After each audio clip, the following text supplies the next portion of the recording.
A paz de Jesus, meus irmãos e minhas irmãs, salve Maria! Bem-vindos ao canal Via de Oração. O Santo do Dia é uma resenha diária dos santos guardados na memória da Igreja. Eles são os verdadeiros discípulos de Nosso Senhor Jesus Cristo. As vidas desses homens e mulheres são a doutrina e os ensinamentos da Santa Igreja. 6 de agosto, hoje é dia da comemoração, a festa da Transfiguração do Senhor. Dentre as teofanias narradas nas Sagradas Escrituras, a Transfiguração é a que traduz profundamente a teologia da divinização do homem. No Tabor, Cristo transforma a natureza humana escurecida em Adão, revestindo-a com seu esplendor. De forma concreta, se percebe que Cristo não se despe de sua divindade, mas reveste a humanidade de sua glória. Vamos nos aprofundar nessa festa. A festa da Transfiguração recorda a dedicação das basílicas do Monte Tabor, celebrada desde o fim do século V. Esta festa é posterior à da exaltação da cruz, 14 de setembro, da qual depende a sua data, marcada para 6 de agosto, 40 dias antes da exaltação da cruz. A festa começou a ser celebrada também no Ocidente, a partir do século IX, quando foi inserida no calendário romano pelo Papa Calixto III, em 1457. Uma ocasião histórica pela feliz recordação da vitória contra os turcos, ocorrida no ano anterior, que ameaçavam seriamente o Ocidente.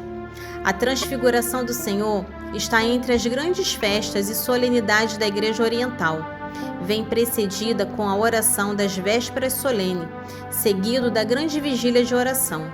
É evidente que para os nossos irmãos orientais, esta festa tem uma importância extraordinária, pois traduz profundamente a teologia da divinização do homem.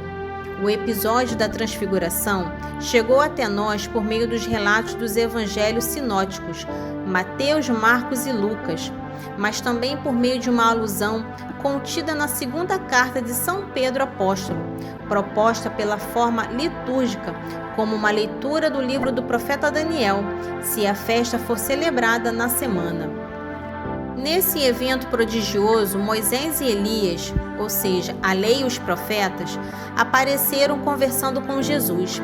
Diante de tudo isso, Pedro se voltou para Jesus para expressar a sua admiração e seu temor pelo que ele e os outros 2 discípulos tinham visto e em que eles estavam participando.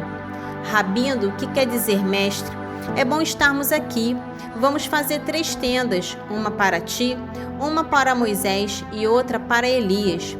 Uma nuvem chegou, símbolo da presença divina, como a que acompanha os judeus, que os envolveu com sua sombra, da qual veio uma voz: "Este é meu filho amado, escutai-o", repetindo o que Deus, o Pai, já havia revelado por ocasião do batismo de Jesus no Jordão, a primeira teofania da Trindade.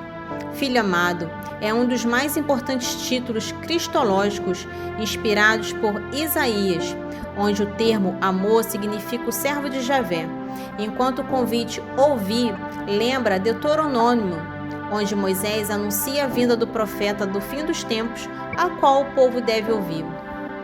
Essa voz e a sombra da nuvem lançaram os discípulos em grande medo, de modo a prostrá-los ao chão.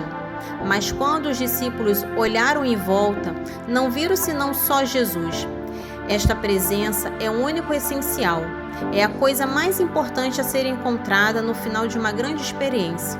Ao descerem da montanha, Jesus ordenou que não contassem a ninguém sobre a experiência teofânica vivida, exceto depois que o Filho do Homem ressuscitou dos mortos, o que eles não compreenderam. A Transfiguração é, portanto, uma teofania, uma manifestação tanto da vida divina de Cristo como da Trindade. Nesse sentido, o episódio da vida de Jesus é considerado como o batismo de Jesus no Jordão. A voz do Pai declara Jesus como seu Filho amado. O Filho está brilhando de luz, símbolo de sua descida divina. O Espírito envolve os discípulos à sombra da nuvem, tornando-se o portador da voz que testemunha a identidade de Jesus.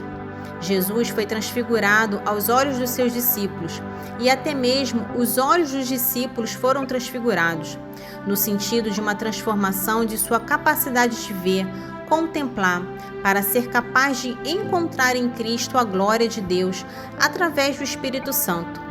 Pela transfiguração de Jesus, Deus mostra aos discípulos e a nós que uma vida feita de entrega, doação, serviço, mesmo que terminar na cruz, não é uma vida de fracasso e derrotas.